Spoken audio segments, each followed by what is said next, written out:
Okay. Hi viewers, welcome to our channel. Bengaluru rave పార్టీలో ఒక twist అయితే చోటు చేసుకుంది. మన తెలుసు నటి హేమ పేరు, ఆమె పేరు బాగా వినిపించింది. కన్నడ మీడియా కూడా ఆమె పేరుని విస్తృతంగా ప్రచారం చేసింది. అయితే దానిపైన ఆమె ఖండించింది. నేను అది అక్కడ పార్టిసిపేట్ చేయలేదు, నాకు సంబంధమే లేదు అని ఉంది.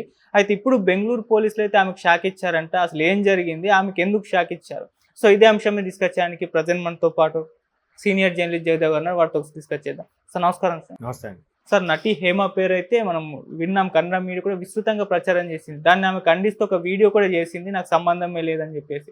అయితే ఇప్పుడు బెంగళూరు పోలీసులు ఆమెకు షాక్ ఇచ్చారని చెప్తున్నారు సార్. అసలు ఏం జరిగింది? ఆమెను అరెస్ట్ కూడా చేశారంట కదా, ఏం జరిగింది సార్ అసలు? ఈ రేవ్ పార్టీ ఏంటంటే ట్విస్టుల మీద ట్విస్టులు నడుస్తుంది. ముందన్నారు రేవ్ పార్టీకి సంబంధించి ఎస్పెషలీ మన టాలీవుడ్ యాక్టర్స్ చాలామంది ఉన్నారు.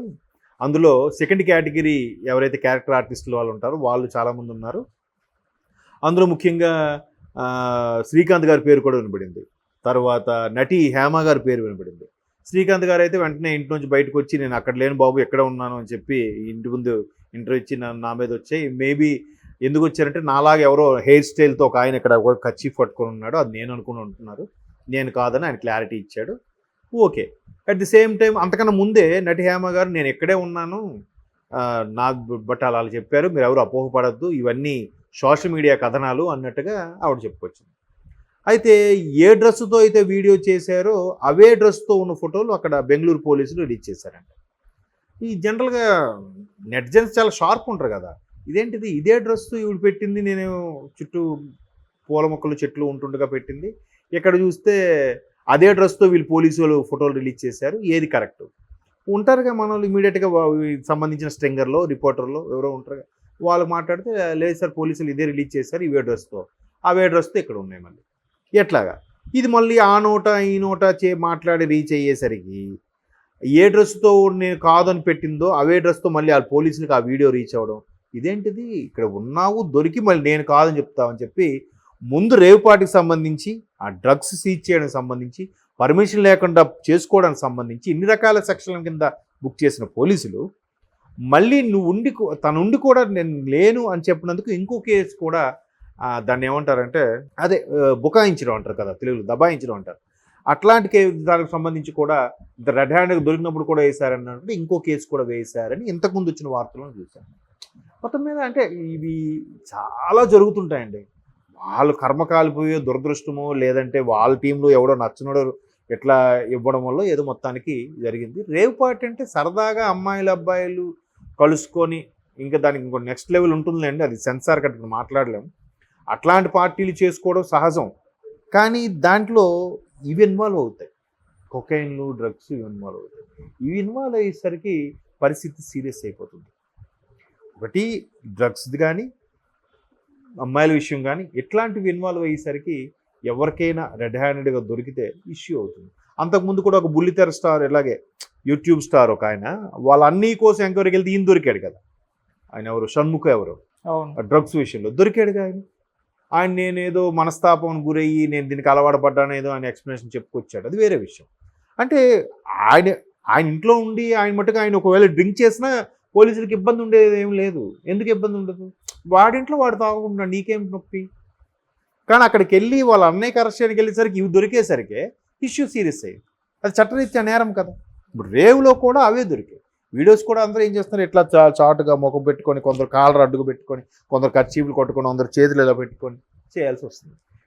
ఎల్లు వాళ్ళందరూ కూడా బడాబాబులే. అయితే ఇక్కడ సినిమా వాళ్ళ పేర్లు ఎందుకు వస్తాయి?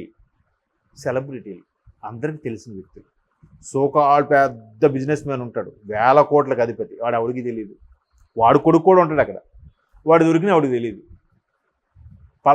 పలానా పెద్ద బిజినెస్ మ్యాన్ తాల కొడుకు అని చెప్తే కానీ మనకు తెలియదు. ఇట్లాంటివి సెలబ్రిటీలకు ఎక్కువ ఆపాదించబడతాయి. మేబీ ఆవిడ నిజంగా పోలీసులకు చెప్పిన కథనాల ప్రకారం అంటే ఆవిడ అదే డ్రెస్తో వీడియో చేయడం, ఆ డ్రెస్తోనే ఫోటోలు రిలీజ్ చేయడం, ఆవిడ కాదని మళ్ళీ రిలీజ్ చేయడం కూడా ఆ విషయం మళ్ళీ పోలీసు వరకు ఆ వీడియో వెళ్ళడం, అది బెంగళూరు పోలీసులు కొంచెం సీరియస్ అయ్యి దీని మీద కూడా ఇంకో సెక్షన్ వేస్తామన్నట్టుగా వార్తలు చూశాను. అది ఎంతవరకు వాస్తవం తెలియదు. బట్ ఇంతకుముందు కూడా గోవాలోను తర్వాత అరేబియన్ సీలో కొన్ని రకాల దీవుల్లోనూ సెపరేట్గా ఎవరు రాని ప్రదేశాలకు వెళ్ళిపోతుంటారు వీళ్ళు, పోలీసులు రారులే అన్నట్టుగా. బట్ ఇక్కడ కూడా ఒక ప్రైవేట్ హౌసుల్లోనూ ప్రైవేట్ విల్లాస్లో ఇవన్నీ జరుగుతుంటాయి. మరి జరిగినప్పుడు వాళ్ళ వరకు సమాచారం వెళ్ళిందంటే ఒకటి ఇన్ఫార్మర్ అని ఇచ్చి ఉండాలి, లేదా అందులో ఉన్నవాడు ఆడికి ఎవరిని అలౌ చేయలేదనుకో వాడైనా ఇచ్చి ఉండాలి, లేదా శత్రువులు ఎవరైనా ఉంటారు, అరే మాకు కాదని మీరు చేసుకుంటారు కదా, నువ్వు ఈసారి చేసినప్పుడు చెప్తానంటారు అని చెప్పి అలాగైనా ఇన్ఫార్మ్ చేసి ఉండొచ్చు. సో మొత్తం మీద టైం బ్యాడ్ ఉన్నప్పుడు ఇవన్నీ జరుగుతుంటాయి. ఇలాంటి విషయాల్లో సెలబ్రిటీస్ అనేవి కొంచెం జాగ్రత్తగా ఉండాలి. ఫ్యామిలీ ఉంటుండగా ఇంకో అఫైర్ మెయింటైన్ చేయడం. ఇంతకుముందు కూడా సీరియల్ ఆర్టిస్టులు చనిపోయారనే విషయం మీద కూడా ఒకవైపు చనిపోయారనే బాధ కన్నా ఈ సోషల్ మీడియాలో తిరుగుతున్న కథనాలు ఇవి కొంచెం బాధగా అనిపిస్తున్నాయి. పెళ్ళి 2 పిల్లలుండి కూడా ఇంకో ఆవిడతో గడపడం ఏంటి, దేనికి సంకేతాలు ఇవి అన్నట్టుగా కూడా రైజ్ అవుతున్నాయి. ఇప్పుడు వీళ్ళు కూడా మేబీ క్యారెక్టర్స్ లేక, లేదంటే సరదాగా ఫ్రెండ్స్తో గడపాలని వెళ్ళారా, లేదంటే డబ్బు అవసరమే పని చేశారా, రకరకాల కోణాలు ఉంటాయి. బట్ అవేంటి కూడా సెలబ్రిటీలు అనేసరికి అన్ని కెమెరాలు వాళ్ళ మీద వస్తాయి. అసలు కీలక సూత్రధారి వాడు కాకపోతే ఇంతకుముందు ఇంకో వార్తలు కూడా చూశాను. ఆంధ్రప్రదేశ్ ప్రభుత్వానికి చెందిన వ్యక్తి తాలూకా ఎమ్మెల్యే కొడుకు కూడా అందులో ఉన్నారన్నట్టు కూడా ఒక న్యూస్ చూశాను. అది ఎంతవరకు వాస్తవం నాకు. అది కూడా ఒకవేళ ఉన్నా ఆ ఎమ్మెల్యే తెలిస్తే తెలియచ్చు, కానీ ఎమ్మెల్యే కొడుకు ఎవరికి తెలియదు. బట్ సెలబ్రిటీ అనేసరికి చిన్న యూట్యూబ్ స్టార్ నుంచి పెద్ద పెద్ద వెడితెర ఆర్టిస్టుల వరకు కూడా ఎవరు వచ్చినా కూడా పలానా ఇక్కడ దొరికిపోయారంట కదా, పలానా ఇక్కడ అయిపోయారంట కదా అని. ఆ మధ్యన ఒక 1 month బ్యాక్ కూడా ఇట్లా గండిపేటలో ఒక ఫామ్ హౌస్లో సెలబ్రిటీ ఎవరో అందరినీ పిలిచి పార్టీ ఇచ్చిందంట, కొత్త ఇల్లు కొనుక్కున్నాను. దానికి ఆవిడ ఇంట్లో రేవ్ పార్టీ జరుగుతుంది అన్నట్టుగా పోలీసులు ఎంక్వైరీకి వెళ్తే తీరా చూస్తే అక్కడ ఏమీ లేదు, సరదాగా కేక్ కటింగ్ అంతే సెలబ్రేషన్ అవుతుంది.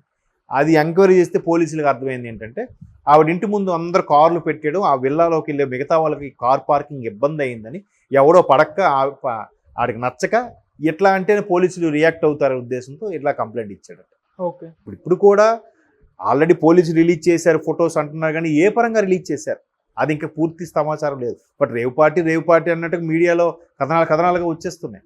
బట్ నటి హేమ గారి పేరు వచ్చింది అని అంటే ఏ పరంగా వచ్చింది అనేది కొద్ది రోజులు ఇన్వెస్టిగేషన్ అయితే కానీ క్లారిటీ రాదు. మేబీ ఎవరైనా ఇందులో కేసు వేసి మేము ఇలాగ వెండి ఆన్ స్క్రీన్ మీద ఉండేవాళ్ళం, మాకు ఇబ్బంది కలుగుతుంది, మాకు కొద్దిగా మీడియాలో కథనాలు రాకుండా రక్షణ కల్పించండి అంటే బ్రేక్ వేయచ్చు, కోర్టు తీర్పిచ్చింది దాని ప్రకారం. సో మొత్తం మీద ఆవిడ ఏ పరంగా ఏ ఉద్దేశంలో వెళ్ళారో తెలియదు, కానీ అందరిలో కల్లా కొంచెం నేమ్ ఉన్న ఆవిడే అయి ఉంటుంది. అందుకే ఆవిడని బాగా హైలైట్ చేశారు. మిగతా అందరూ చిన్న చిన్న ఆర్టిస్టులు, వేరే తెలియని వాళ్ళ పిల్లలు ఎవరు అయి ఉంటారు. ఈవిడ కొద్దిగా సీనియర్ ఆర్టిస్ట్, ఫేమ్ ఉన్న ఆవిడ కాబట్టి దొరకడమే లేటు కదా, ఇంకా గుద్దుతూనే ఉంటారు. So at bad time. మళ్ళీ మోర్ ఓవర్ ఆవిడ ఏదో కొద్దిగా కవర్ చేయాలని చూసింది కూడా ఆవిడకి మళ్ళీ తలకి బొప్పి కొట్టేలా తయారైంది. చూద్దాం ఇంక ఈ కేసు ఇంకా ఎన్ని కొత్త పొందులు దొరుకుతుందో. బెంగళూరు పోలీసులు రాబోయే రోజులు ఏం చెప్తారో చూద్దాం. ఏ ర్యాంక్ వ్యక్తికి కూడా అక్కడ మన పల్నాడు దగ్గర తల పగలగొట్టేశారుగా, బ్లడ్ కారు మనం విజువల్స్లో కూడా చూసాం. ఏంటి ఎవరు చేస్తున్నారు ఈ చేసినా కూడా, ఎవరు ఎందుకు నిమ్మకి నీరెత్తినట్టు ఉంటున్నారు, ఆ అధికారులు ఎవరు? ఆల్రెడీ దాని మీద ఈసీ చర్యలు కూడా తీసుకుంది. ఎందుకు అలా ఉన్నారని ఒక కలెక్టర్ని, డిఎస్పీ స్థాయి వ్యక్తులను కొంతమంది కూడా సస్పెండ్ చేసింది. సస్పెండ్ చేసినా కూడా వాళ్ళు ఏముందా సస్పెన్షన్, మళ్ళీ 3 నెలలు 4 నెలల తర్వాత మళ్ళీ జాయిన్ అవుతాము, 6 నెలలు జాయిన్ అవుతాం అనుకుంటున్నారు. వాళ్ళకి ఒక మచ్చలాగా ఉండిపోతుంది కెరియర్లో, అది ఆలోచించట్లేదు.